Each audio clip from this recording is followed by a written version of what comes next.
The Magicka Sorcerer is one of the most unique and intricate classes that you can play in the Elder Scrolls Online. The Sorc is known as an absolute single target machine, outputting more single target damage than any other class in the game by far, in addition to being one of the only sources of the incredibly strong buff Major Berserk in the game, a buff that increases your group's damage by 10%. This video is designed to be a complete and comprehensive guide to help you find the build that fits your needs and to teach you how to maximize your damage with that build on the dummy and in content. If you are a complete beginner, start right here at the beginning, where we talk about how to build the Sorc. If you are a bit more experienced and pretty much have the build squared away, I'd suggest starting in the rotation section of the video, where we discuss all elements of dealing damage on the Mag Sorc, including the fundamentals, a static and dynamic rotation, and a discussion about adapting these rotations for real content scenarios. Finally, if you want access to the full written guide, make sure that you join the Discord. The full written guide covers everything discussed in the video, but is an easy way to control F your way to any topic that you might still not feel comfy on after watching. And with that, we have a lot to discuss, so let's get into it.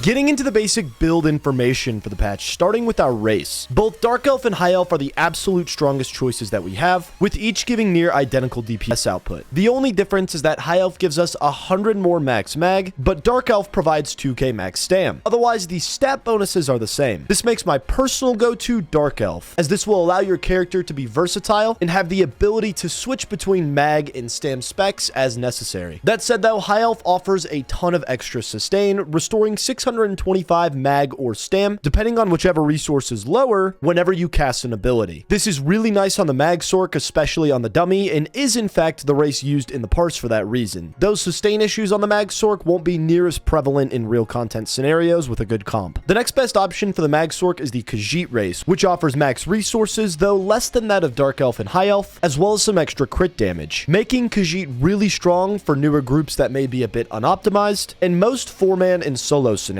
Orc provides a pretty strong weapon and spell damage increase, but lacks the max magicka, resulting in a pretty decent damage loss compared to Dark Elf, High Elf, or the situationally relevant Khajiit, but it is still one of the stronger options and does offer some passive survivability. Finally, for newer players, Breton can be a really solid option to start out with, as it offers the greatest damage to sustain balance, performing the weakest out of any of the given options, but dramatically reducing the cost of your abilities. Resource management can be really tough starting out, and there is no worse damage loss than magging out, so while you're getting the hang of this class, this could be a decent option. For our Mundus this patch, the Thief will provide the most overall damage compared to any other option, especially in optimized 12-man content. Even in unoptimized groups though, you will rarely use a different Mundus. Very rarely doesn't mean always though. So if you need to make up for discrepancies in penetration or crit damage, the Lover can help with pen and the Shadow can help with crit damage. For our attributes, we are dumping all 64 points into mag. It shouldn't be necessary for the sake of sustain or survivability in 12-man to allocate these points anywhere else, so we'll take the highest damage gain that we can by making our mag pool as high as possible. For our consumables, we have plenty of situational options to consider. In most content situations, we'll opt to use the CP150 max mag and health blue bistat food, which offers over 5k max health and nearly 5k max magicka. These food choices give us nearly as much max mag as any other food alternative, but also offer us a ton of health. Though our next option, green max mag food, will provide a little bit more overall damage, the difference is very minimal, and the extra health that we get from the blue bistat makes us much more survivable in content, so in most situations we'll take that trade-off. That said though, if you're interested in high risk, high reward damage, the green max mag food options will be the strongest choice for overall DPS, offering over 6k max mag. This is the food that we use on the dummy. As a final alternative, the Sorc sustain is one of the worst in the game, making options that give recovery very helpful. Our go-to for this is Ghastly Eyeball, which offers the highest max mag and mag recovery combo out of any other choice. The only problem is that it offers no max health. So while this may work really well on the dummy, you may find that your survivability in content is a little too low. If this is the case, you could consider using Clockwork Citrus Fillet, a food choice that offers the least amount of damage compared to any of the previously mentioned options, but gives max health, max mag, and a little bit of mag recovery, though less than that of Ghastly. Clockwork is a really solid middle ground when trying to maximize damage, survivability, and sustain. For our potions this patch, in most content we will be opting to run the Alliance Spell Power or Essence of Spell Power potions, as magicka is our absolute primary resource. These potions provide the essential buffs Major Sorcery,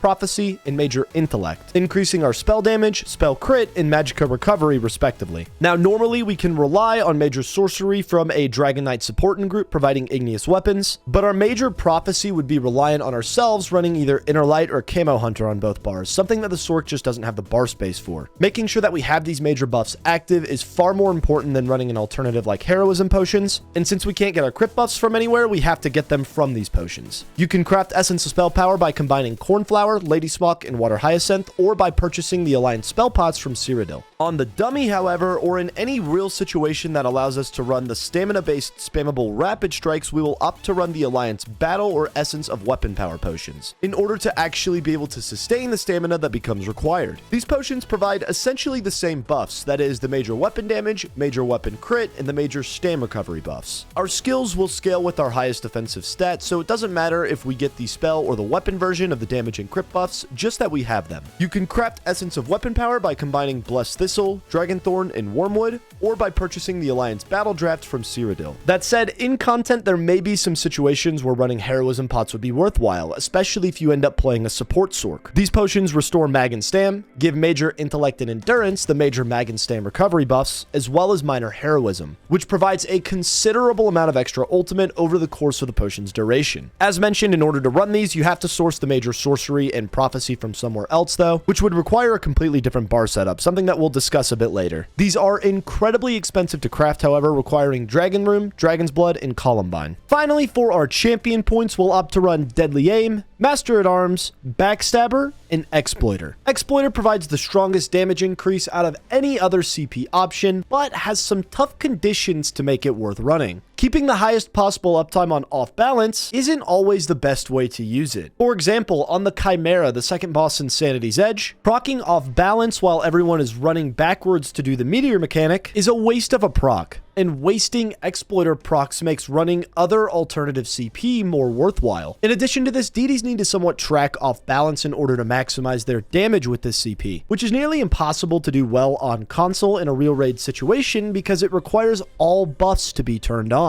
This makes it incredibly difficult to spot the single icon that you need to locate among the masses. For most players, it'll simply be worth dropping this CP in content. Exploiter shines though in trash pulls, when skills like Scythe are being used to provide AoE off balance instantly. In short pulls, you end up getting all of the benefits of Exploiter without the hindrances of uptimes or brain power to worry about. Our next most important CP, Deadly Aim, buffs nearly 70% of our overall DPS output, contributing to a DPS increase for our frags, Daedric Prey, bound armaments, and our light attacks, just to name a few. Running this CP is an absolute no-brainer on a class as single target oriented as the Sorc. Much like Deadly Aim, Master at Arms boosts almost as many sources of damage as Deadly Aim as well. Finally, since we are not running the Harpooner's Waiting Kilt in this setup, a mythic that offers us 10% critical damage, we must run Backstabber to ensure that we are hitting the 125% crit damage cap. That said, Backstabber does require you to be flanking your target, and in content, when you can't stand behind your enemy for the entire duration of a fight, you can opt to run Fighting Finesse instead, which gives you 8% critical damage outright. Regarding the other primary damage CP, the most important to be aware of is Wrathful Strikes. When opting to drop Exploiter, Wrathful becomes worth running on a Sorc over any other option, as the vast majority of this class's damage, roughly 70%, is based on single target or direct damage, which is buffed by both Deadly and Master. Now, we do have quite a few skills in this setup that are considered to be damage over time effects, that would be buffed by Thaumaturge. However, running a CP that buffs a small percentage of our overall DPS output ends up underperforming when compared to a CP like Wrathful Strikes that buffs 100% of our DPS output just at a smaller value. That said, however, Thaumaturge will be the next best CP to run if you do have room for it. In fights where Maw of the Infernal will not be worthwhile, we'll be able to run the Kilt, and we therefore will not need Backstabber anymore. So if we opt to drop both Backstabber and Exploiter, we'd have room for Wrathful and Thaumaturge. Thaum buffs the next highest percentage of our overall DPS output, including the dot portions of skills like Stampede,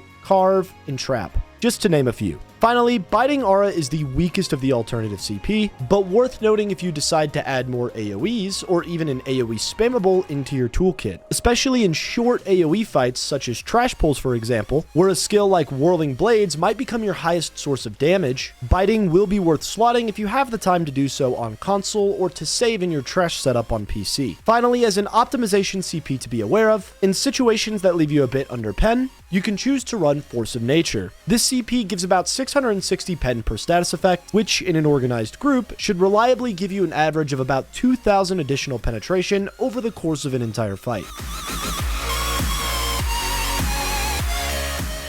Getting into the gear information, I'm going to discuss the most relevant gear combinations for the Magsork, including our dummy setup, a generic 12-man setup, the buff DD setup, and our trash setup, as well as discuss alternate sets that can be run instead of the given ones for each build. Finally, we'll end the section by discussing the miscellaneous sets strong enough to be considered meta, or even other good sets that might be a bit easier to get that you can run in the meantime, if you don't have access to the given gear sets. Starting off with our dummy setup, this will be the best gear combo for the 21 mil dummy in any pure single target fight that you might encounter in 12-man. We will run the new craftable set from Westwield, Highland Sentinel on the body, perfected Bosse's Mania on our front bar daggers and jewelry, the Maw of the Infernal Monster set, and the perfected Maelstrom Greatsword on the back bar. Highland Sentinel is a really unique craftable introduced with Gold Road that offers an ungodly amount of critical chance, building at 357 per stack, stacking up to 10 times. The catch is that anytime you move, you lose 5 stacks. This makes the set pretty niche, but usable in probably about 60% of trial content, though that's not to undercut how min-maxy and how much practice would be required to use this set well in content. This pertains mainly to the older trials such as maybe Kind's Aegis, Sunspire, or most fights in the Halls of Fabrication, but still can be used on fights like Zalvaka or Teleria in newer content as well.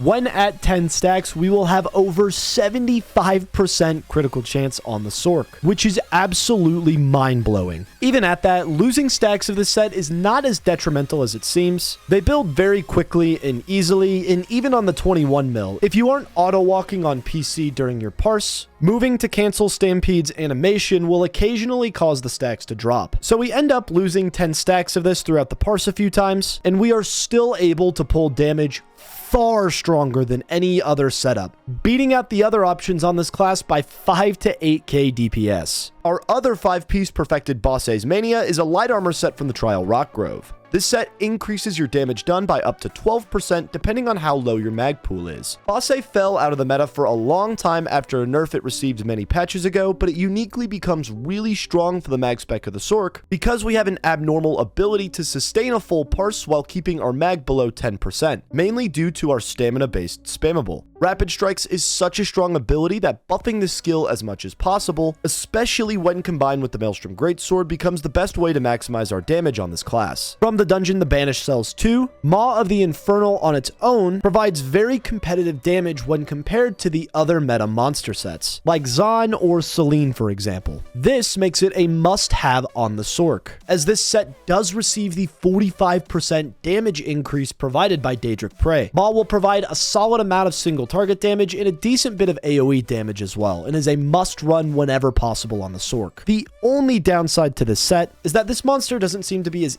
easily controllable as your pets, so if the monster seems to be attacking the incorrect target consistently, you might consider a different option. Finally, our arena weapon, the perfected Maelstrom Greatsword, is another incredibly strong set for this build. Nearly every ability in this toolkit does direct damage, which makes the VMA Greatsword a must-have for this class. This arena weapon adds 500 damage to all of our sources of direct damage, including skills like Bound Armaments, Frags, our Frag procs, and even status effects like Concussed. An absolute no-brainer in one of the strongest sets in this build. The next setup that we'll take a look at is a generic content build that you can use with great success in just about any trial, since our dummy setup doesn't work in every fight. This won't ever produce the highest DPS in any individual fight, but will offer the best and most consistent damage across most encounters, without really having to change anything. Here we will use perfected Arms of Reliquin over Bosse on the weapons and jewelry, the incredibly strong dungeon set Aegis Collar on the body, Maw of the Infernal, and the Maelstrom Greatsword on the back bar. Perfected Arms of Reliquin is a medium armor set from the Trial Cloudrest and is one of the absolute strongest single target proc sets in the game. Reliquin's proc conditions are pretty simple, just requiring consistent light attack weaving. This set's damage stacks with each light attack, stacking up to 10 times, lasting for 4 seconds, a timer which is refreshed with every light attack. Allowing these stacks to drop though will result in a massive damage loss, so if your light attack weaving isn't very good, or if you're in a boss situation that is rather burst oriented and might result in you being unable to light attack a boss, you might consider replacing this set with one of the alternatives that we'll discuss shortly. Our next set, Aegis Caller, comes from the dungeon Unhallowed Grave and is one of the strongest proc sets in the game, doing its damage in a pretty large AoE radius, making it very reliable for solid AoE damage in content. Offering 2 lines of weapon and spell damage plus a line of crit, this 8 to 10k DPS set procs off of martial melee critical damage, which shouldn't matter too much since we are in daggers on this setup, allowing our light attacks to proc this consistently. Before getting into our next setup, I'd like to take a look at some of our other meta sets that you can run in place of the given options. Perfected Whirl of Depths can replace Reliquin if you are looking for a bit more AoE damage out of this build.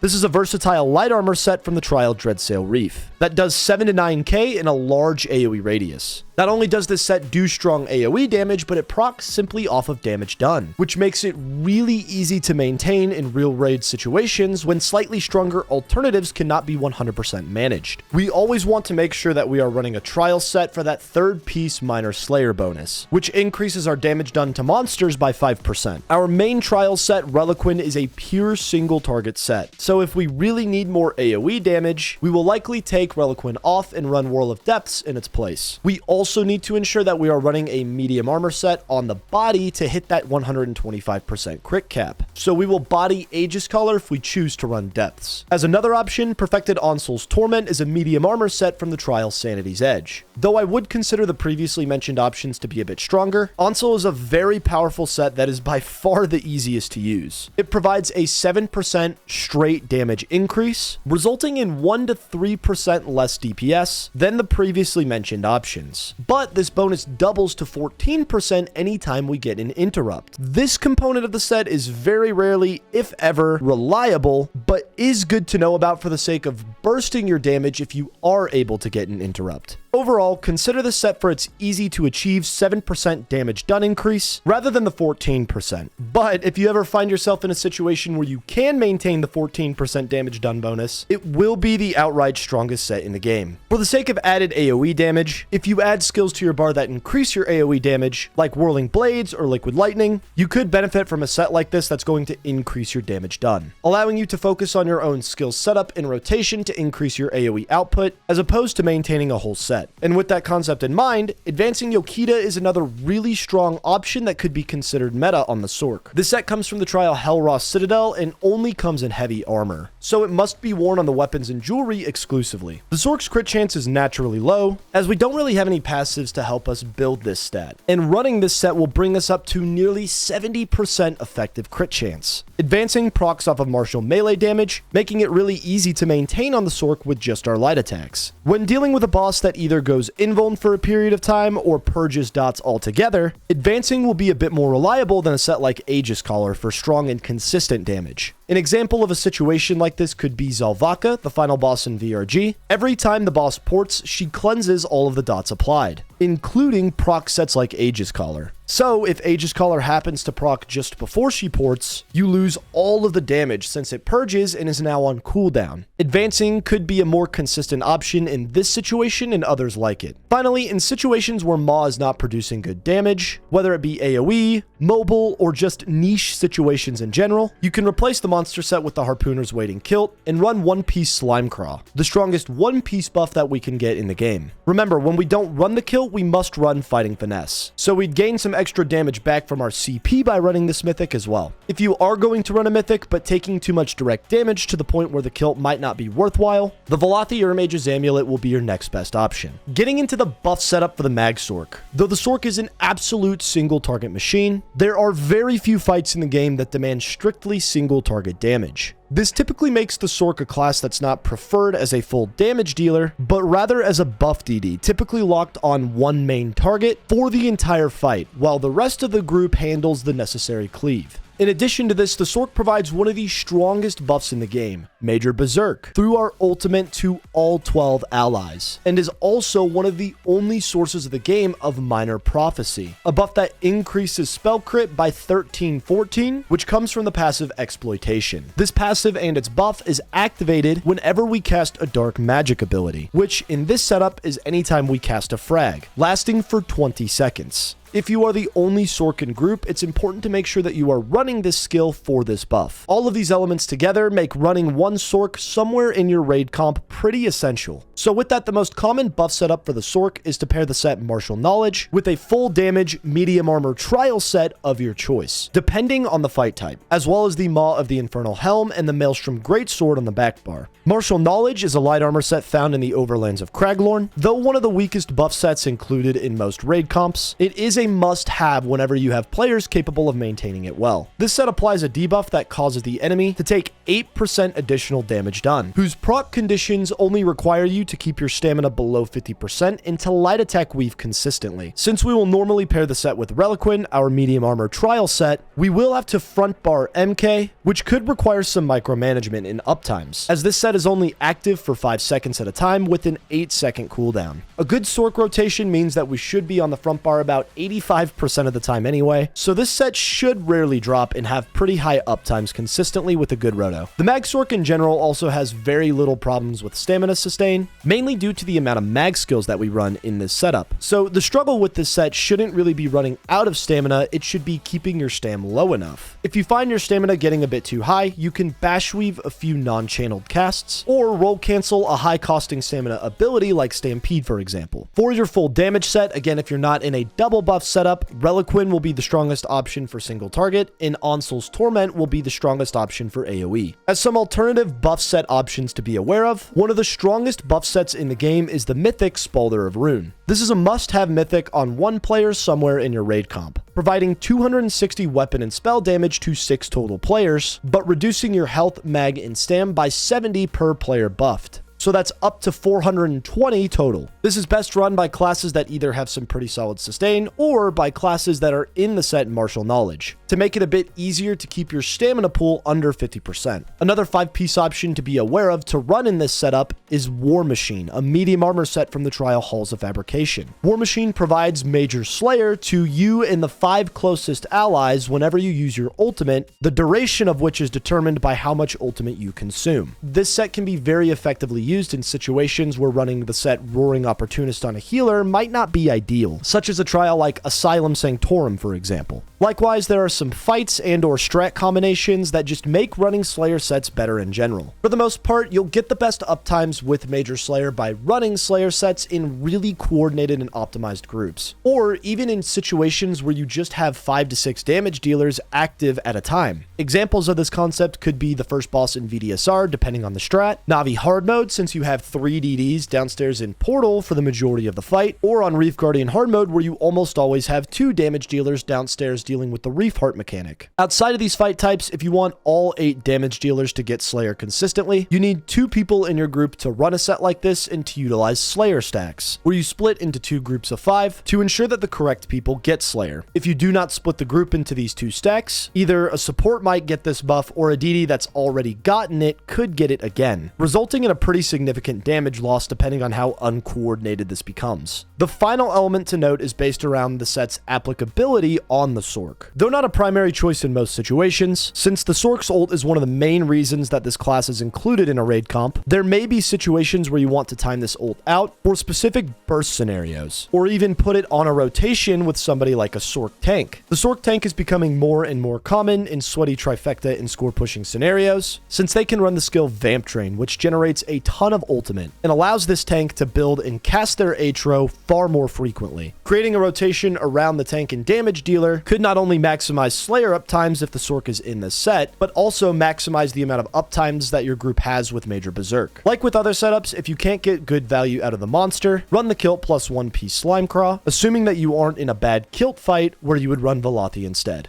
The last gear combo that we have to discuss is our trash setup. In these situations, we will opt to run Perfected Solzon's Torment on the body, Burning Spellweave on the weapons and jewelry, the Velothir Mage's Amulet, and the Perfected Maelstrom Inferno on the back bar, as well as one piece Slimecraw. Perfected Solzon's Torment is a medium armor set from the Trial Rockgrowth. This is simply one of the strongest sets in the game in terms of damage output, but is just really niche. Solzon's proc conditions require a target to die roughly once every 30 seconds, and when such an event occurs, a faint blue beam pops up from the corpse. It can be a bit tough to see, but if there are enough small adds dying constantly, and you're aware enough to see and get this buff without losing time on target or faltering in your rotation, Solzon can provide the strongest damage boost out of really any other set. Not only is the set itself strong, but if maintained properly, you are able to drop the kilt in favor of a mythic like Velothi, since you will no longer need the kilt to help hit crit cap. Burning Spellweave is one of the strongest burst sets in the game, offering nearly 500 weapon and spell damage instantly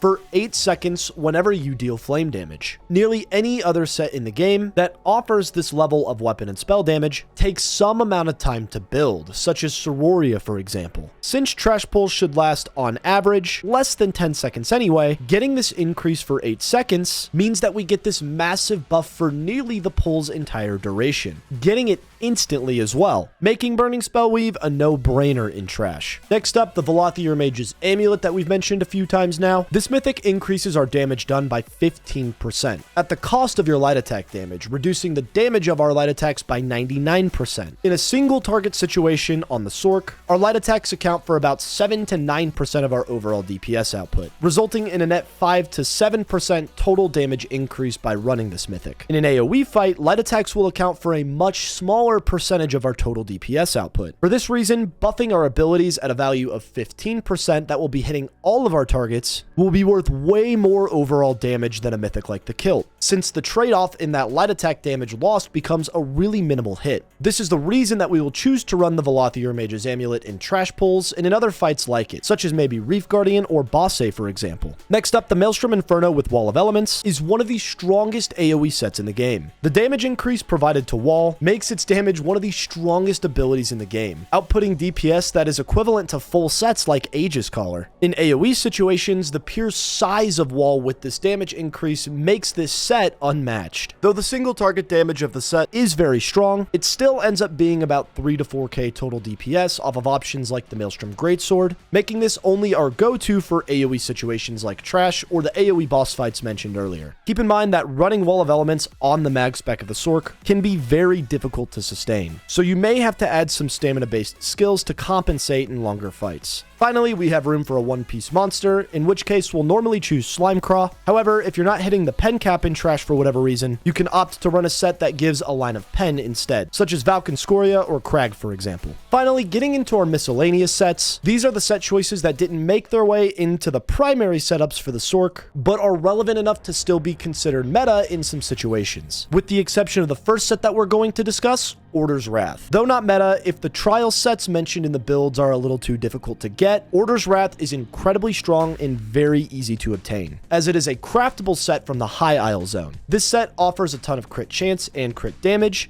two essential and particularly difficult stats to come by early on. This makes Order's Wrath a go-to replacement for the mentioned trial sets if you can't get into this content just yet. This set can also be purchased from guild traders. Next up, Pillar of Nirn is a versatile medium armor set from the dungeon Falkreath Hold that does 6 to 8k DPS in a really small AoE radius. Pillar is primarily considered a single target set, but can have some AoE value if the stacks from the tanks are tight and consistent enough. It's also a bit easier to maintain than a set like Aegis Caller, proccing simply off of damage done. Despite the set's weaker 5th piece proc, Pillar of Nirn's 2 through 4 piece stat bonuses make it very competitive, only being 1 to 2k DPS off of a set like Aegis Caller. If you are looking for a strong and simple to use proc set, this is one that is still good enough to be considered meta. Next up from the dungeon Frost Vault, Zogvin's is a medium armor set that can be very good for Sorks in specific situations. With the limited bar space that this class has, mainly due to our pets, Zogvin's allows the user to remove trap in favor of a different flex option and still maintain minor force with relative ease. This This set also provides a line of pen, which can be really helpful for the Sorc since we don't have any natural penetration as a part of the class's toolkit. This set is most often used in AoE type fights, since the Sorc's AoE damage really isn't the best, and Zogvin's would allow us to move a single target oriented skill in favor of an AoE oriented one to compensate. The last 5-piece set worth mentioning, Mechanical Acuity, is an incredibly strong craftable set whose burst damage is simply unmatched. On tough ad pulls that require massive burst, you can pair Mechanical Acuity with a set like Solzon and Acuity Bomb trash, dumping your ultimate and using your spammable with perfect crit, outputting anywhere from 4 to 500k AoE DPS in a very short period of time. This set has a very long cooldown though, so you have to be selective in choosing which trash pulls to use this set in. Think detrimental trash pulls such as the pack before Fallgraven in VKA, the pull before Boss A in VRG, or the pull before Teleria in DSR. This set can even be used in incredibly short boss fights that are 20 seconds or less, such as in score pushing scenarios, a lot of the bosses in Halls of Fabrication, or any of the mini bosses in trials like VRG or VDSR. As a note, for maximum optimization, in trash pulls specifically, you'll want to run double swords in this setup, as well as infused body pieces, since Divine's body pieces will only increase our crit chance when running the Thief Mundus, a stat that's brought up to 100% with Mech Acuity. Divine's is redundant with this set, so increasing our resource pool with infused will be the next best DPS increase that we can get with these traits. In boss fights though that are likely going to be a little bit longer than the duration of Mechanical Acuity, you'll still want to run Divine's Thief and Daggers to make sure that your crit chance doesn't plummet below 30% when this set wears off. As some alternative monster sets to be aware of, Selene provides the overall strongest single target damage between any of the alternative monster sets, outputting nearly 9k DPS. Its one piece is a line of weapon and spell damage, the second most optimal one piece stat for damage dealing. The next best option, Zon, comes from the Dungeon Scalecaller Peak and is near equal in DPS output when compared with a set like Selene. Zon's proc conditions are simple, requiring a light attack to crit, which causes a fiery beam to shoot out from you that tethers to your target. This beam ramps up in damage over 10 seconds and afflicts your target with burning. This results in a max tick of up to 22k. Its one piece is also a line of critical chance, which is the best stat line in the game. All of these factors make Zon one of the strongest overall options that we can run for single target damage. While this set can provide some AoE damage, it's not reliable, and the set does require you to also be in melee range to maximize its damage. If you need AoE damage or cannot stay within melee range of the boss, I'd suggest using something different. Next up from the dungeon March of Sacrifices, Balorg is a set used to maximize single target burst damage. This set offers weapon and spell damage equal to the amount of ult you consume, and physical and spell penetration 23 times the amount of ult that you consume. Ideally, for a burst fight such as the Spider in VHOF or the Snake in VRG, you would save 500 ultimate for the start of a fight and get the massive weapon and spell damage and penetration increase that the set would provide for an ultimate that large for about the entire duration of a fight. There are very few situations where this is possible, as these buffs only last for 12 seconds. But in the fights mentioned, that's about how long you have to either do damage to the target before it becomes invulnerable, or about how long the fight should last anyway. The last alternate set worth discussing is the Master's Bow. When running a bow, the Master's Bow becomes a really strong option, giving 330 weapon and spell damage to targets infected by Poison Arrow. This is mainly relevant in situations where you aren't able to stay within melee range of the boss consistently. Running a melee setup that involves using the Maelstrom's Greatsword will be manageable in 95% of content. But for those rare situations where you cannot stay within melee range, such as the boss in Vast for example when he's jumping in the air, you'll maintain better time on target with a range setup, and the Master's Bow works conceptually the same way that the VMA Greatsword does, with just a little less overall boost to your total damage output.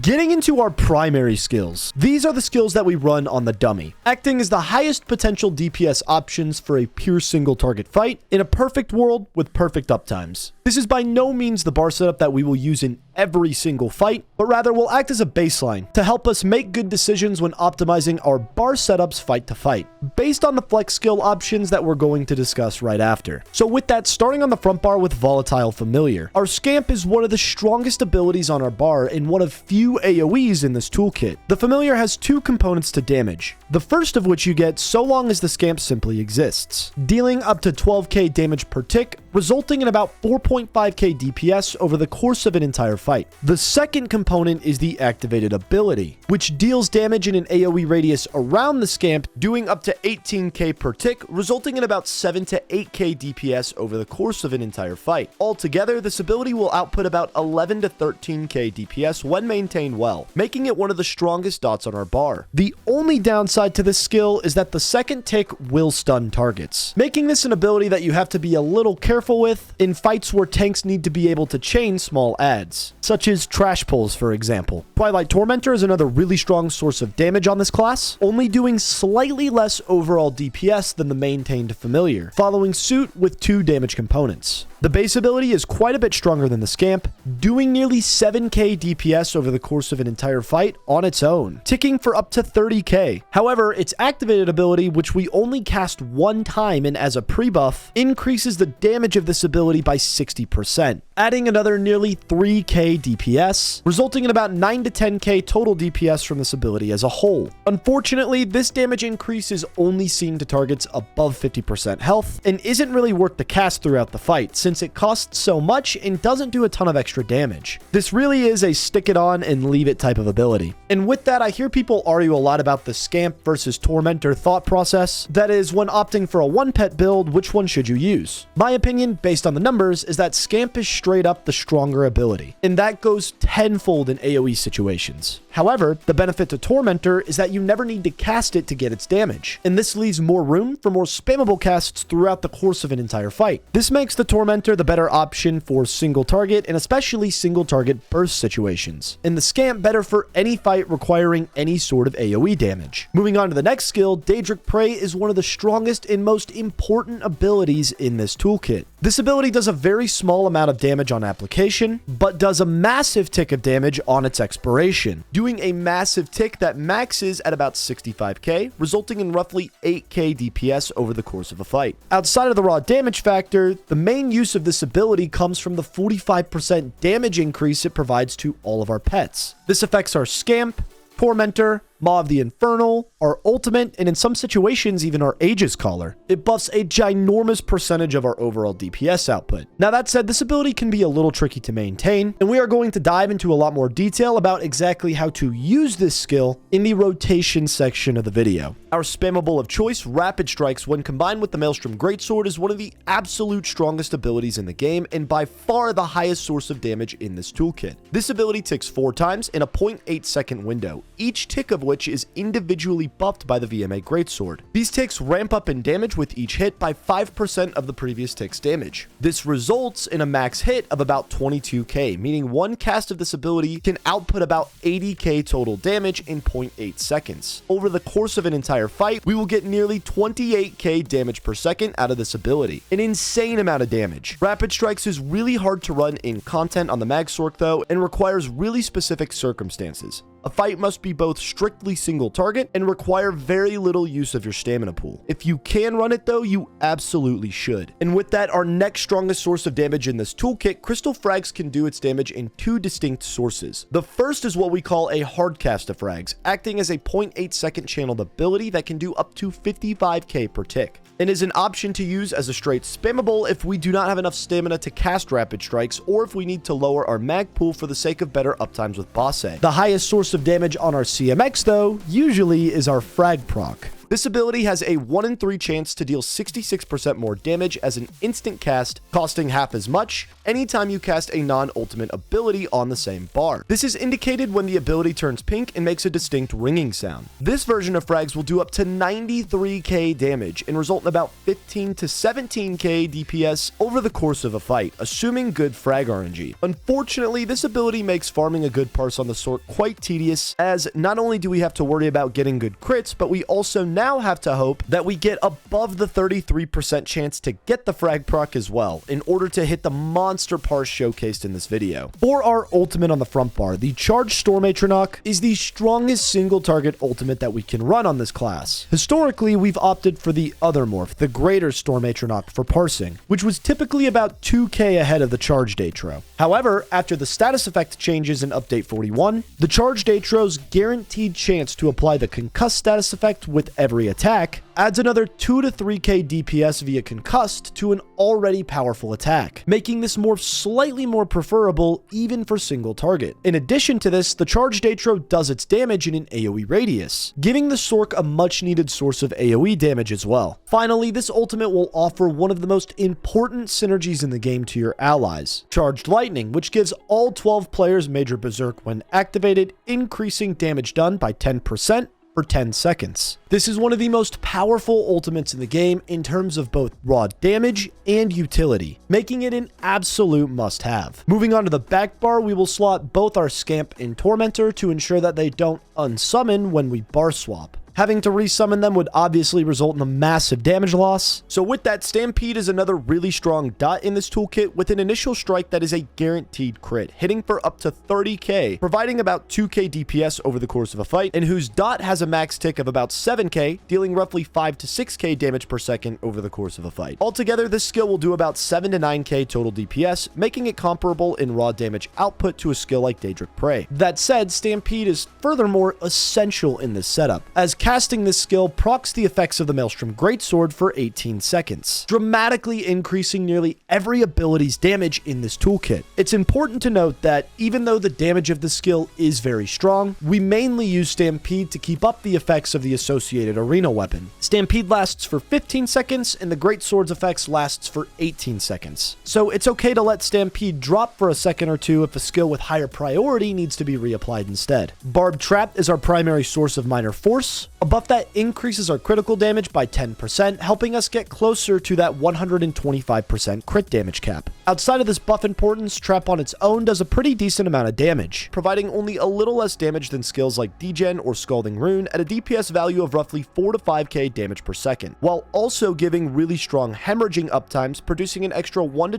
2k DPS increase as well, which results in a total of 6 to 7k DPS from this ability. Next up, Bound Aegis, we slot on the back bar simply to increase the damage that we do with our highest damage dealing abilities. This skill does a lot, but the main damage benefit to it is that we get an 8% increase in our Max Magicka, regardless of which bar it's slotted on. For this reason, Bound Aegis is a stronger buff skill than something like Inner Light or Camo Hunter for the Magsorc. This ability will not necessarily provide more overall DPS than a skill like Hurricane or Carve, but we cannot sustain another Stam or really even another mag-based dot if we want to both sustain our spammable and maximize our damage with Boss A. For these reasons, we will get better results with Bound Aegis as opposed to another ability. Finally, our ultimate on the back bar, Power Overload. I absolutely loathe this ultimate, but it is incredibly strong. This skill converts your light attacks into lightning bolts that do a ton of damage, consuming 21 ultimate per light attack that you use. So ideally, you'll use this at the beginning of a fight with 500 ultimate and perform a regular rotation until your ultimate reaches about 206. At this point, you'll be able to cast one more light attack and then throw your Storm Atro, which will automatically turn the ability off since you won't have any more ult to consume. If you start at 500, you should be able to get 15 total ticks of this ability, which will result in an astounding 5k DPS. Remember, that stat is measured over the course of an entire 2.5 minute fight, and while only being active for the first 15 seconds of that is an insane amount of burst damage that this ult initially produces. These ticks of damage max at about 62k damage, which is simply free. It can feel very clunky to use well and does require some practice, and this is a topic that we'll revisit in the rotation section. That said though, there are very few situations in content where you'll actually be able to use Power Overload. And for that reason, we will usually slot Dawnbreaker on the front bar and move our Charged Atro to the back bar. Power Overload is good for content like VAS or VCR, where you can run straight into the trial and immediately begin the main boss fight. However, in non-mini trials, we'll probably be dropping our ultimate in trash, making it more worthwhile to slot Dawnbreaker to increase the damage on our front bar, since the Fighters Guild passive Slayer increases our weapon and spell damage by 3% per Fighters Guild ability slotted. Likewise, if you're approaching the end of a fight and you know that you're not going to get your Charged Atro back in time, you can cast Dawnbreaker instead for a little extra burst as the fight concludes.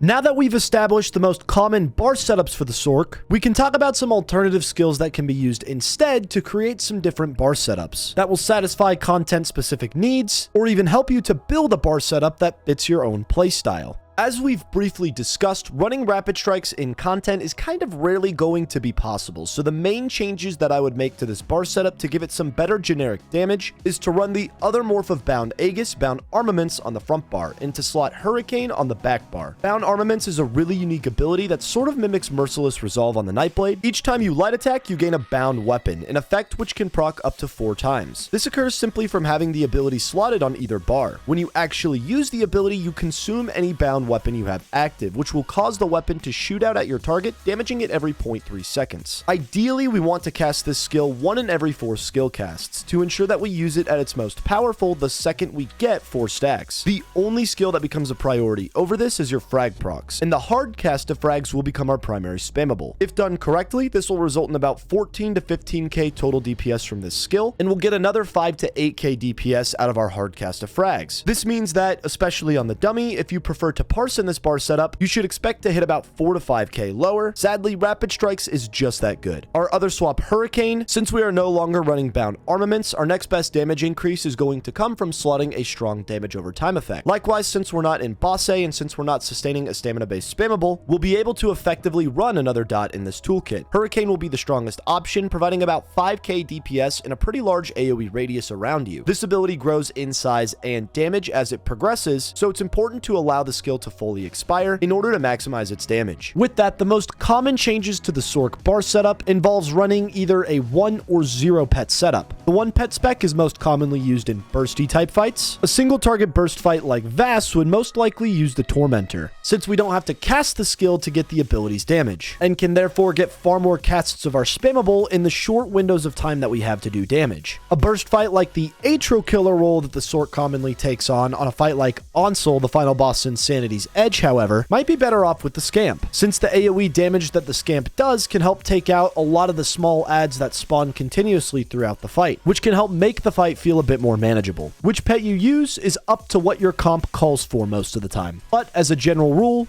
Tormentor for single target and single target burst scenarios, Scamp for AoE scenarios. So with that, you'll have 2 open spots when you remove a pet. The first skill that I would slot on the front bar would likely be either Camo Hunter or Inner Light. Camo Hunter is a skill from the Fighters Guild tree, which offers minor berserk while slotted and flanking your target, increasing your damage done by 5%. While this is a nice bonus, the primary reason that we slot this ability is due to the Fighters Guild passive Slayer, which increases our weapon and spell damage by 3% per Fighters Guild ability slotted. Minor berserk is a buff typically provided by the healer's combat prayer. However, 100% uptimes with this buff is near impossible for your support to achieve, simply because Combat Prayer, the primary source of this buff, does not smart target. The buff is only applied to 6 people at a time, and that just kind of goes out somewhat randomly or based on your missing health. Whoever Combat Prayer chooses to target, essentially. So, whenever you can flank your target consistently throughout an entire fight, you'll get a higher overall damage boost by running this ability. If you cannot flank your target, however, or are miraculously receiving 100% minor berserk uptimes, like you might on the dummy, you'll get a higher damage increase by running Inner Light. This ability increases our max magicka by a total of 7%. That is 5% from the ability itself, and 2% from the passive magicka controller, which increases our max mag by 2% per Mage's Guild ability slotted. On a mag spec, this 7% resource increase will be a slightly stronger damage bonus than the 3% weapon and spell damage. On the back bar, we'll simply opt to run both Carve and Hurricane, since we now have room for both in a 1 pet spec. For our 0 pet build, adding any more dots in AoEs probably won't be very worthwhile. We spend so much time alternating between casts of Crystal Frags, Frag Procs, and Bound Armaments that adding more abilities into this toolkit means that we're going to get to use our strongest damage dealing abilities a bit less often. So we will most likely get the highest damage increase by just running abilities that are going to increase the damage of those skills. On the front bar, this means running both Camo Hunter and Inner Light, and on the back bar, this means slotting either Camo Hunter or Inner Light, based on the same ideas that we've already discussed. Having these abilities double barred though means that we could consider running Heroism pots in content, getting us more casts of our charged Atro. This assumes that a support like a DK tank is providing igneous weapons to ensure that we are getting the major weapon and spell damage buffs, but since we have Camo or Inner Light double barred, we're sourcing our own variation of the major crit buffs. Likewise, since we aren't running any pets, we will likely benefit from running the other morph of Daedric Prey, Haunting Curse. Rather than providing a massive increase in damage to your pets, this morph explodes twice, dealing its first burst of damage 3.5 seconds after cast, and its second tick of damage 8.5 seconds after cast. In a no pet spec, Haunting Curse is just more damage, making it more preferable. The next bar setup worth discussing is our bars for trash pulls. This can get really complicated on the Sorc. On console, you'll have to make good decisions about what skills are worth swapping, depending on if a boss has any sort of spawn time. The best example might be a fight like Rakat, the final boss in the Maw of Lorkhaj. When you walk into the room, the boss animation takes about 20 seconds to complete before Rakat is even damageable,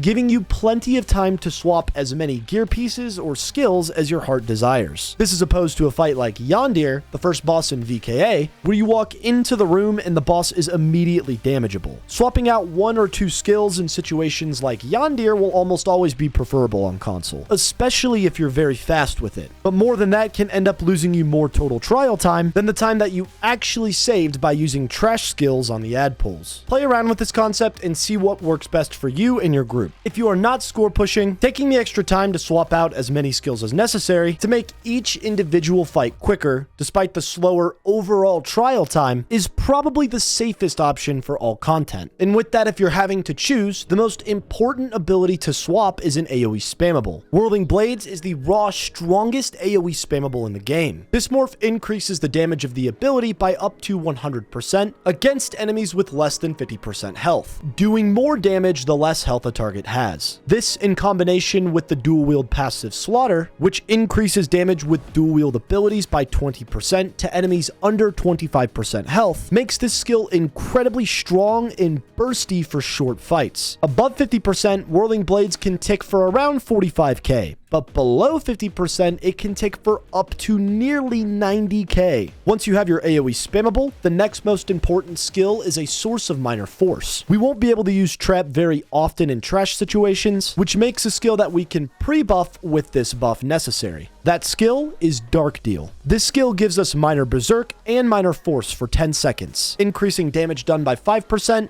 our crit damage by 10%, as well as offers 8k health and 3.6k stamina instantly, and restores 2400 stamina over 10 seconds. We can activate this ability out of combat between trash pulls to not only get all of the essential buffs and resource perks, but also to give the group minor sorcery, allowing us to take the single target oriented skill Crystal Frags off of our bar in favor of an AoE spammable like Whirling Blades. Our third priority skill swap in trash is our ultimate. If you have a Sorc tanking group using the Atro ult for Major Berserk, you might be able to get away with using an ult like Elemental Rage or Shooting Star. That will do a bit more AoE burst than the charged Atro in trash situations. Elemental Rage is the burstiest ultimate in the entire game and is a must-have in trash pulls whenever running an Inferno staff on the back bar. On PC, it's as easy as creating a wizard setup that involves a VMA Inferno plus the Destro ult, but on console, you'll likely want to make decisions regarding the trial as a whole. A trial like VKA would probably benefit the most from you running a great sword all the way through, since every boss fight in that place is straight single target. In a trial like Rockgrove, though, you might benefit more from running an Inferno staff up until the final boss, not only for the trash pulls, but for the sake of Oxiltso and Basse, two incredibly AoE oriented fights. If this is the case, you'll also be able to cast the Destro ult in trash pulls. In situations where you might be stuck in that great sword, Shooting Star will be your best bet. Shooting Star is extremely competitive with Elemental Rage. The only issue is that the AoE from Shooting Star is very small, which means that it has to be incredibly well placed to maximize its damage. If the ad stacks are very tight and consistent, you'll get a lot of value out of this ultimate in trash. Otherwise, you're probably best off just sticking with the charged Atro. If you're on console, barring fights with extremely long boss spawns, this is about all that you'll have time to swap. On PC, however, we can optimize this bar setup a bit further. We can add Camo Hunter and Inner Light to the front bar in place of Bound Armaments and Scamp. In trash, we'll usually choose to remove our Scamp so that we don't stun any of the ads that need to be chained. In addition to this, we can choose to slot the skill Deadly Cloak over Daedric Prey. Cloak is a very strong damage over time effect that does about 5 to 6k DPS in a small radius around you. The primary benefit to which is its ability to be pre-buffed between trash pulls. This skill also offers major evasion, decreasing damage taken by area of effect attacks by 20%. Outside of trash situations, Cloak is very commonly used for strats on fights like Fallgrave and Hard Mode, where keeping major evasion active allows instabilities to be double stacked, dramatically making stacking easier on this fight. On the back bar, we'll opt to run Elemental Blockade with the perfected Maelstrom's Inferno Staff, a no-brainer for bursty AoE damage, in addition to Hurricane, as discussed earlier, and Lightning Flood. This is another really strong AoE that the Sorc has access to, outputting max ticks in DPS, equivalent to that of our activated Scamp ability. Lightning Flood also offers the Conduit synergy to allies, which not only can do a ton of damage, but can also be helpful to your Alkosh DD as an extra synergy source for better uptimes with this incredibly important buff set. Finally, though we've discussed the main bar setups for the Sorc that are most commonly run in content, there are still so many skills that can be run to maximize your damage in certain encounters, or even help you build a better bar setup that fits your playstyle. I've labeled the rest of these relevant skills into 4 main categories. Skills for alternative weapon setups, such as bow back bar, for example, related to how you would use them for the mag spec of the Sorc. Skills for raw damage dealing, skills for healing or survivability, and skills that can help with sustain. So with that, getting into the skills that you might use with alternative weapon setups. When opting for staves, we likely wouldn't change any of the abilities that we have on the front bar, but on the back bar, Wall of Elements becomes an absolute must-have over Stampede, as Wall on its own remains one of the largest and strongest AoEs that we can use in the game. We will most likely run the Morph Elemental Blockade paired with an Inferno Staff, which will do increased damage to enemies that are burning. This morph also lasts for 15 seconds, and since our spammables on this class make up such a large percentage of our overall DPS output, dots with longer durations become a bit more preferable in order to get more spammable casts throughout an entire fight. When opting for a bow setup, we won't be able to sustain a spammable like Snipe on the front bar for a mag spec, so nothing changes here. On the back bar, however, we will replace Stampede with Endless Hail and Carve with Poison Injection. Endless Hail is a pretty large AoE that will provide stronger overall DPS than any other alternative dot that we could consider running. However, it will by no means be the strongest ability in this toolkit, only slightly outperforming alternatives like Scalding Rune, for example. This is assuming that you don't run a Maelstrom bow with it, a set that will increase the damage of this ability tremendously. When opting for a bow in boss situations, you will usually do so for the sake of range and or burst damage, which makes the Master's Bow an incredibly strong set to run. This brings us to Poison Injection. The skill itself is a relatively decent dot, really doing its damage towards the end of the fight, but is most relevant when we pair it with the Master's Bow, which increases our weapon and spell damage by 330 to targets inflicted with Poison Arrow. Conceptually, the Master's Bow works the same as the Maelstrom Greatsword, but will just buff our overall DPS output by a smaller margin. It is worth noting that the other more Venom Arrow can be used very situationally since it offers us our major weapon and spell damage buffs. If we have the ability to also source our major crit buffs through maybe a scribed skill like Bloody Knife, for example, a skill that's going to be more and more commonly used on the Sorc in content, we would gain the ability to run ulti pots. Just something to consider mainly for the dummy, as in content we'll get these buffs anyway from our DK support who should be running igneous weapons. Our next category are the damage skills. These flex skills are the ones that can simply do more raw damage than the ones that we've already talked about, depending on specific encounters. Starting in the Storm Calling tree, Mage's Wrath is an execute ability that the Sorc has access to. When an enemy is below 20% health, Mage's Wrath, when applied, will explode, doing a massive tick of damage to that target and all other targets in a pretty small AoE radius. When using frags as a spammable on the Sorc, and assuming that we can sustain both frags and Mage's Wrath, this ability can be really powerful for bursty or AoE-oriented fights to use in place of bound armaments, not only doing a considerable amount of damage per second despite being used for a very short period of time, but also doing this damage to any target around it. In fights that have rough executes that may demand a lot of AoE damage, like Onsol for example, this ability can be really strong. Next up, the other morph of Lightning Flood. said, Liquid Lightning is a decent AoE that the Sorc has access to, and one that you won't run in many situations for the sake of raw DPS output. This skill's primary use is for the Conduit synergy, which not only does a ton of damage, but also acts as another synergy that your Alkosh damage dealer can use. In situations where you might not have a Templar in group to provide the Purify synergy, the group will likely be better off having the Sorc run this ability and take an individual DPS loss in order to get more reliable Alkosh uptimes, which would result in an overall group DPS gain. Degeneration is a solid single target Magicka Flex dot to be aware of, outputting roughly 4 to 5k DPS. The dot itself is really only used if you don't have anything better to run, with one exception. This morph provides Major Sorcery, a buff that's typically provided by our spell power potions or by a tank running igneous weapons, but if you need to run ultipots and don't have this buff being provided in one way or another, you could make up for that discrepancy by running Degeneration. Scalding Rune is a decent AoE Magicka Flex dot to be aware of, also outputting roughly 4 to 5k DPS. This skill in terms of raw damage output can provide a little bit more utility than Degen, since it technically can do its damage in a very small AoE radius. Because the AoE is so small, it's not reliable as a source of AoE damage, but simply can do more damage than a skill like Degeneration if it hits even just 2 targets. In the Undaunted tree, Mystic Orb provides more raw damage than any of the previously mentioned flex options, and it provides the group with the Combustion synergy. This is one of the strongest synergies in the game that not only will do a ton of damage since it can be activated by all 12 players, but will also restore resources to the players who use it. The only problem is that this ability only lasts for 10 seconds, and the DPS output of the skill isn't really worth the amount of casts that you'd have to spend in order to maintain it. It's probably a good idea to have at least one DD or even a support run this skill for the sake of higher group DPS, but it will be a slight personal DPS loss, and it can be pretty difficult to sustain on this class. In the Assault tree, both morphs of Caltrops have some situational uses. Anti-Cavalry Caltrops is one of my go-to flex skills for any mag spec, since it provides as much DPS as a skill like Degen or Scalding Rune that is roughly 4 to 5k in a large AoE radius. This skill also costs stamina, making it a useful addition to our bar setup for the sake of making mag sustain easier. If you have a free slot and don't really know what to use, you can't go wrong with Caltrops. The other morph, Razor Caltrops, provides the same amount of damage per second, but doesn't give as much overall damage value since it only lasts 10 seconds compared to the other morph's 15. This skill is extremely useful though in solo or 4-man content for the sake of AoE Major Breach. When you don't have anybody to provide this buff for you, Razor Caltrops becomes a must-have, as getting as close to that pen cap as possible on as many targets as possible is an essential component to doing good damage. And with that, moving into the next category of flex skills, you may find in some content that you have to perform portal type mechanics, which require you to be away from healers, or even you may just be getting clobbered with damage in general and need a little bit of extra survivability. In these situations, you may find it worthwhile to slot a heal or shield of some sort. Skills that heal are best used when you have to actually step away from your healers, such as the VSS or the VCR portal mechanics.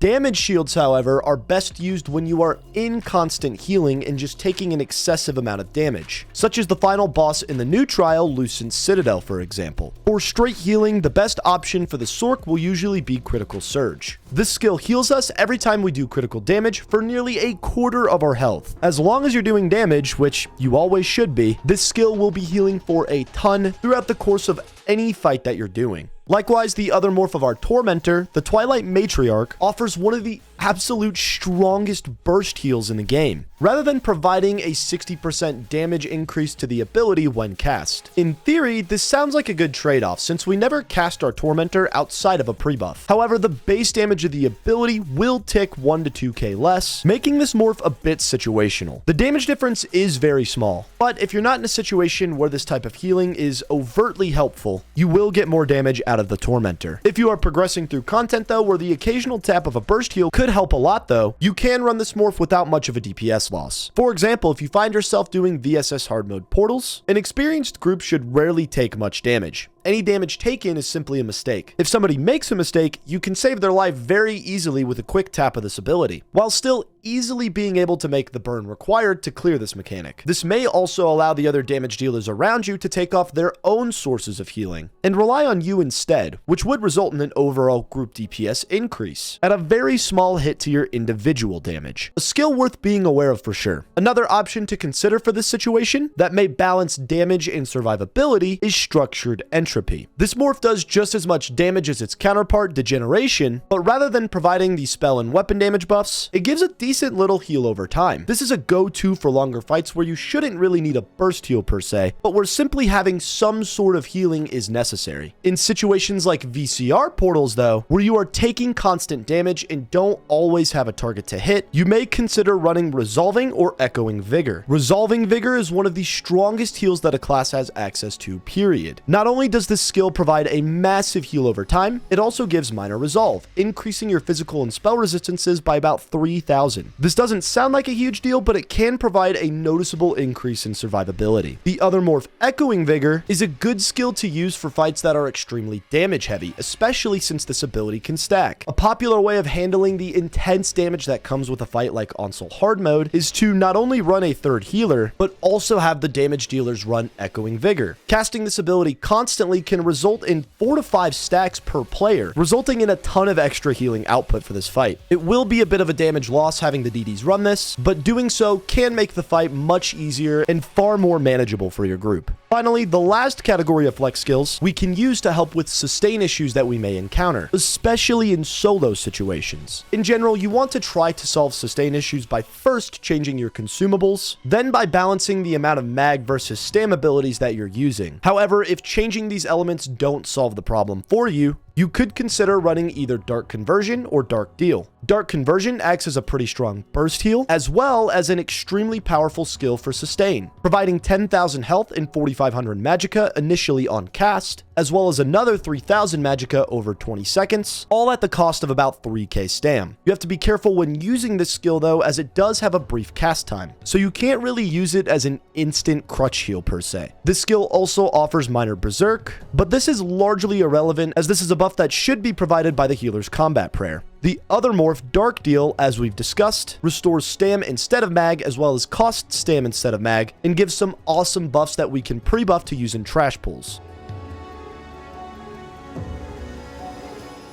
Nothing that we've discussed up to this point matters if you don't have a solid understanding in how to actually play the Magsork. The reality is that in the hands of an experienced and well-practiced player, getting 110, 115, or even 120k out of this class can be done with crafted gear and a phenomenal rotation. Understanding how to build the Sork is important for maximizing your damage potential, but actually maximizing your damage is solely based on your understanding of the class and how it works, as well as practicing and mastering the Sork's timers, weaving, and overall rotation. So with that, this first section is going to discuss all of the fundamental elements in doing damage on this class so that you can understand how the static and dynamic rotations are built in the next section. We'll finish it off by discussing how we adapt these rotations to maximize our damage in real encounters. One of the most essential elements in doing good damage on this class revolves around mastering Crystal Frags. This ability can be really tricky to manage, mainly due to its frag proc component. Getting as many frags as possible is the key to doing good damage on this class. Taking a look at an older CMX in my testing, you can see that in this 143k parse we get insane crits and a pretty clean overall rotation, but only get a measly 27 frag procs. In this 141k that we can compare to, you'll see that we get 35 frag procs with worse crit, resulting in 2k more DPS from this ability. That means that if that 143k got as many procs as the 141, then the 143 would have been closer to 145 to 146k. The trick to getting as many frag procs as possible outside of raw RNG is to consume the proc as a priority over anything else whenever it's ready. Any skill on your front bar has a chance to create a frag proc, so casting an ability while you have one ready means that you miss the opportunity to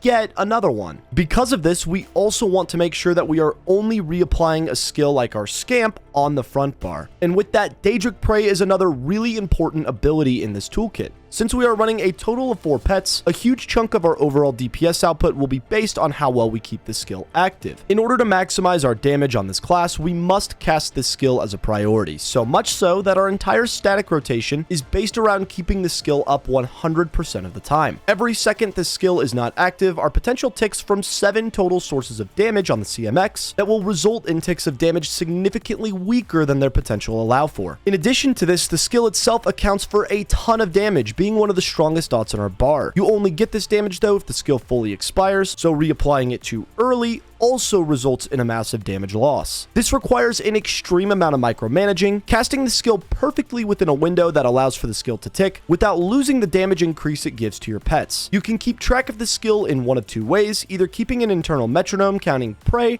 1, 2, 3, 4, 5, prey, and so on. Or keep an eye on the timer and only cast as many skills as seconds are left on that timer. If you visually see 2.2 seconds left on the skill, you should only have 2 more skill casts until prey needs to be reapplied. If you have 1 or 0.8 seconds left, you have 1 more skill cast until prey can be reapplied. The next most important concept related to damage dealing on any class is actually utilizing and maintaining the sets that we are running. Highland Sentinel simply requires you to not move during the parse, something that can get a little tricky on console when trying to cast Stampede.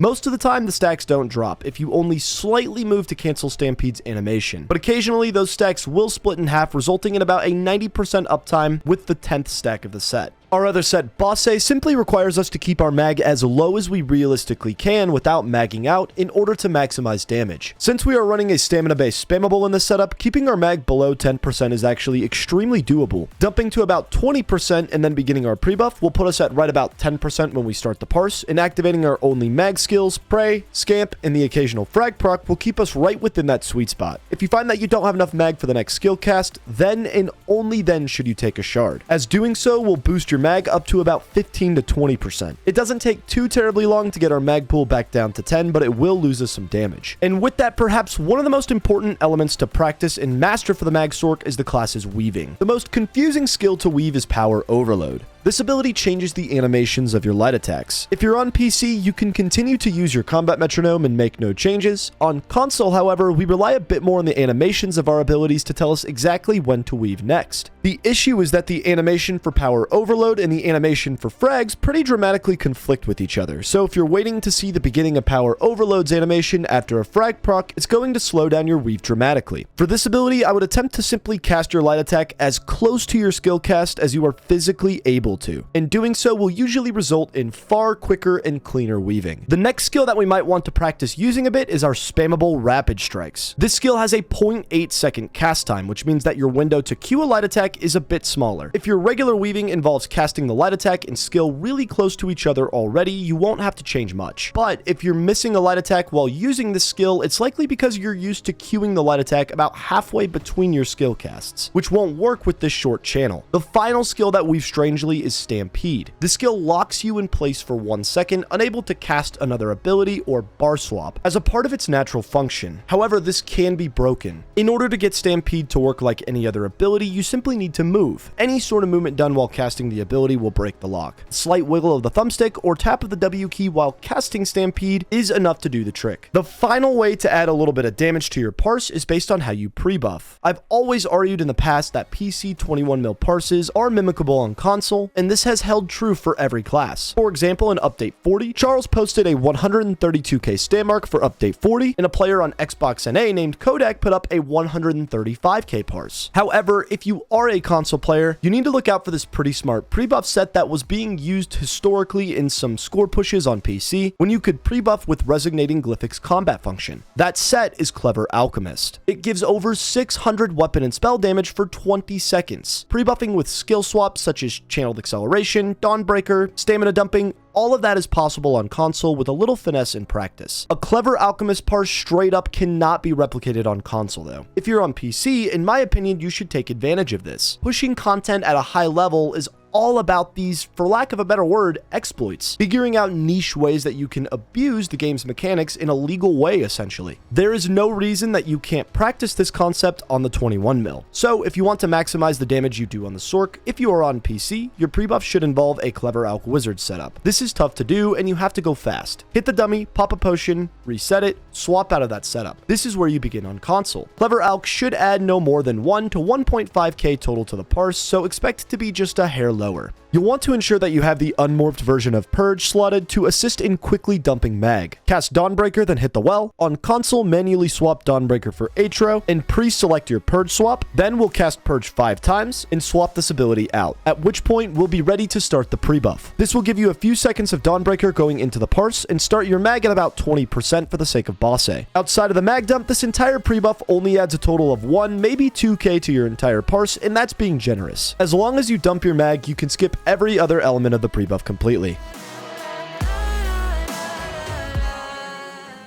Getting into the actual rotations for the Magicka Sorcerer, starting with the static rotation. I built this roto to be extremely beginner friendly. I managed to hit about 145k with the static rotation, and our good friend Zwayfast managed an insane 150k with the dynamic rotation. For the static roto, I did skip the niche pre-buffs discussed earlier that could have added another 1k. With a bit more frag proc and crit farming, and by utilizing the pre-buffs, I could see the static roto absolutely maxing at about 146 to 147k. For this reason, I would estimate that the static rotation should provide about 3 to 5k less overall DPS than the dynamic rotation. And with that, getting into the static rotation, this roto capitalizes on one of the most important topics covered in the previous section, Daedric Prey. We will cast a total of 3 prays per rotation, reapplying all of our dots about once every 18 seconds. We try to place Stampede pretty close to the spammable portion of the roto so that the 1 second of downtime we are likely to have with the VMA Greatsword's buff comes during the dot reapplication portion. I also found that giving some breathing room between Scamp and Prey was the best way to allow our mag pool to sit as close to 0 as possible consistently without completely magging out. This is maybe one of the most simple rotations in the game to date, so let's check it out. Check the previous section of the video if you want to take a look at the super sweaty min-maxed pre-buff that will add a few k to your parse. If you're not interested in the small damage increase, this is where you begin. We'll start with a pre-buff of Power Overload,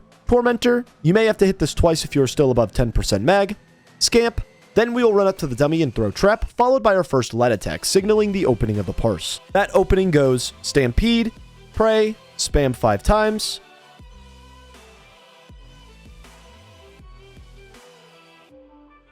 Prey, spam 6 times,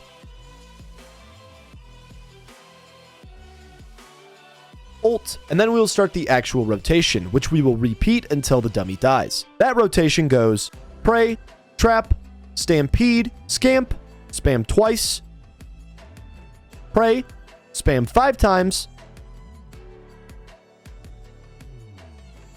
Prey, spam 5 times, and repeat. Rewinding back to our pre-buff, you'll notice that one of the first things that we do is hit the Tormentor 2 times. That's because after the first time, we're still at 17% mag, and hitting it twice allows us to be under 10% by the time we finish the pre-buff and actually start the fight. The next major point that you want to notice is when we drop our ultimate. We did not miss a single light attack here in the beginning of this parse, so we got all 15 of them off, and after the second Daedric Prey, our ultimate hits 206, which means that we should throw one more light attack, throw our ultimate, and then continue the parse as normal. Throughout this entire parse, one of the main points to emphasize is to always hit your frag proc whenever it's ready as a priority over anything else on your front bar, because casting any ability on your front bar can proc a frag back to back, as we'll notice here. You'll notice that as we get to around that 70% mark, our mag is getting pretty low. After the Scamp and frag proc, we just barely don't have enough mag to cast Daedric Prey, so we will go ahead and hit that shard, which will bring us up to 15%, but a frag proc gets us back down to around 10% pretty quickly. This is the only shard that we took in the entire parse, and we'll pay for it a little bit later here, especially as we round 60%. As you can see, our mag jump back up to 20. So again, this is a last resort. Try to avoid doing this if at all possible. Finally, the Sorcerer doesn't really have an execute phase, but as we'll discuss in the next section, every single fight in the game involves some sort of burst. For the 21 mil dummy, about 10% and below is when you want to think about not reapplying anything else, especially on this class. If you don't want to think about this, you can just continue the rotation as normal, but if you want to add an extra K to your DPS, we should start preparing for this around 10 to 13%. So we'll drop our ultimate here at 11. We'll cast Stampede,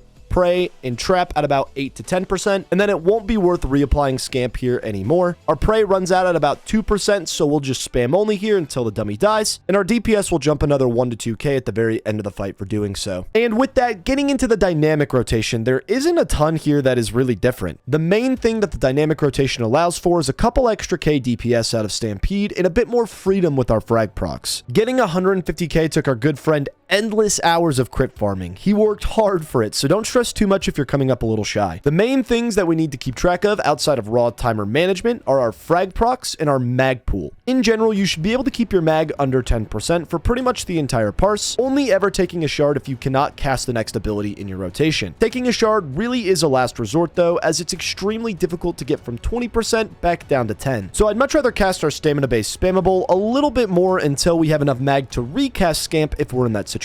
If you aren't able to cast Pray or take a frag proc though, take the shard. Finally, if you run into the situation where you have multiple dots expiring simultaneously, a situation that should be rare, you need to be aware of the priority of reapplication. That is, the skills that are more valuable and therefore worth reapplying as a priority based on either the total damage provided by the skill individually or the damage that it provides through buffs. That priority goes Ultimate, Frag Proc, Pray, Trap, Stampede, Scamp. Note that if we have an Atro active, it will be more worth reapplying Pray over the Frag Proc to ensure that our ult gets the 45% damage increase. With that, getting into the demonstration, check the previous section of the video if you want to take a look at the super sweaty min-maxed pre-buff that will add a couple K to your parse. If you're not interested in the small damage increase, this is where you begin. Start with a pre-buff of Power Overload, Tormentor, Scamp, then run up to the dummy and throw Trap, plus the first light attack signaling the opening of the parse. That opening goes Stampede, Pray, and then you will simply reapply timers as they expire, following the priority of reapplication as necessary, and using your spammables when nothing else needs to be reapplied. Again, the very beginning of the Sorc parse is based around Power Overload, so we're going to get those 15 light attacks off, and we'll end up casting our first Storm Atro right after we reapply Pray for the third time. And I mean, the peak here that we're maintaining is just absolutely insane, around 170 to 180k. That is some incredible crits and some incredible frag proc RNG. Along with, of course, a phenomenal rotation. Right around this 55 to 60% mark, you'll notice that our mag does get very low, rounding about 4%. So we will end up having to take a shard here just to make sure that we can sustain the next few skill casts. Our mag will sit at about 20%, and you'll notice that we'll lose a few K DPS as a result, but it is worthwhile to make sure that we don't run out of resources as opposed to not having the mag to cast them. And as we'll discuss in the next section, the last main point to note is execute. Every fight in the game has some sort of burst element, and the burst portion of a 21 mil dummy starts at around 10% for the sorcerer, which means that we're going to want to start preparing for that phase at about 10 to 15%. So we want our last cast of Scamp, Stampede, and Trap to all occur above 10%,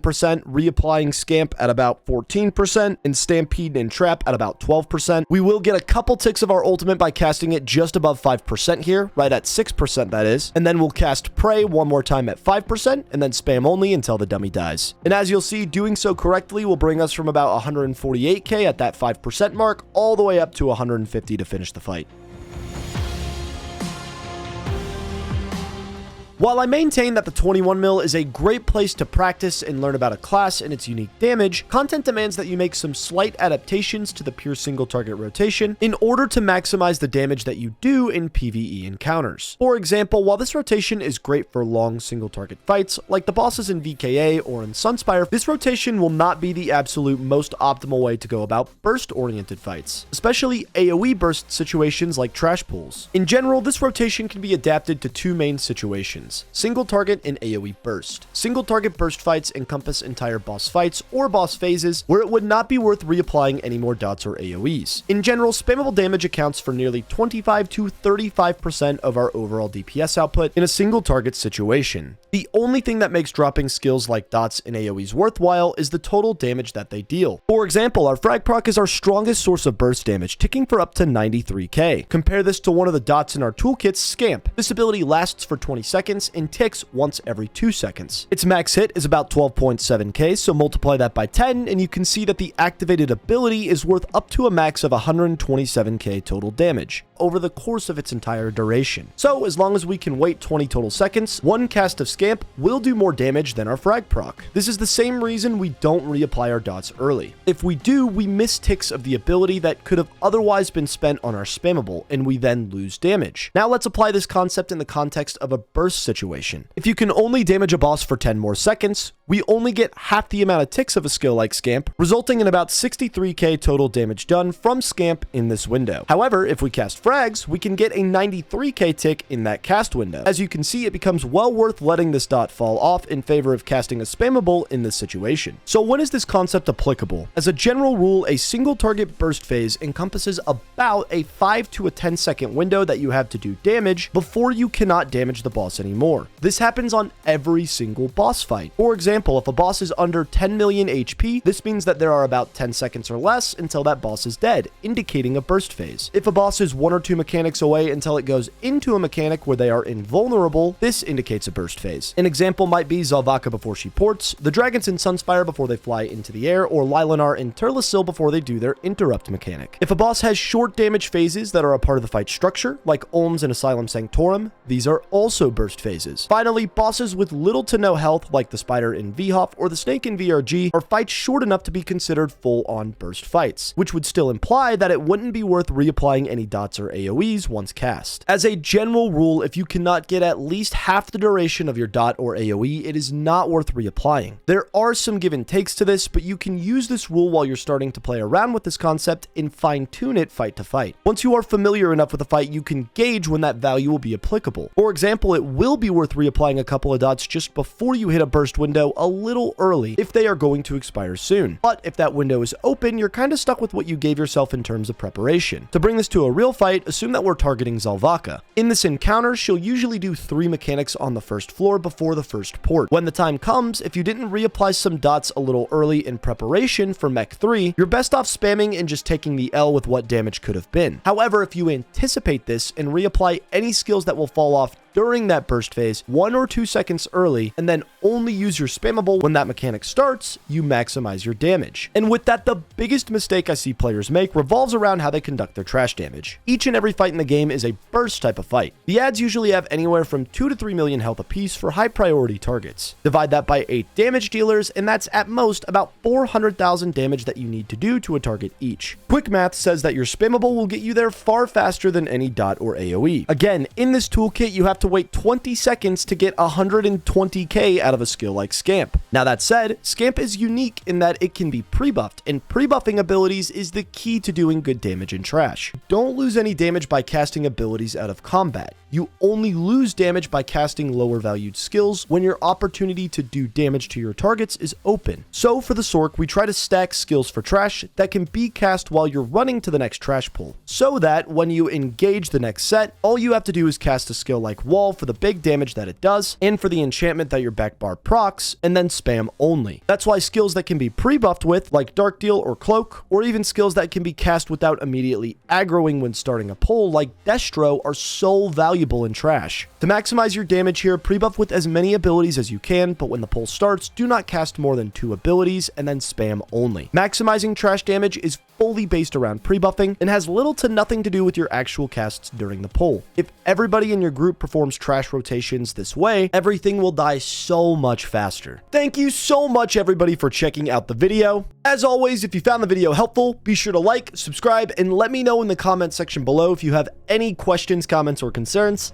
Be sure to join the Discord in order to get access to the full written guide for this build, as well as to post your own parses to get any tips for feedback and improvement. And if you want to maximize the damage that you do in content, be sure to check out the different membership options that we have on YouTube, or check out Patreon, where I offer VOD and log review services so that you can maximize the damage that you do with your build in every encounter. Likewise, I'm on Twitch, Twitter, TikTok, and Patreon, so be sure to check me out and shoot me a follow on those platforms as well. I would greatly appreciate it. And with that, a special shout out and thank you to all of my current Patreons and members: Clyde, Larry, Alberg, Carla, Joseph, and Rain. Thank you so much for your support, my friends. It's because of you that this content is made possible. Seriously, I could not do it without you. From the bottom of my heart, thank you so much for your support. And thanks to all of you as well for all of your love and support. I appreciate each and every one of you, and I will see you in the next one.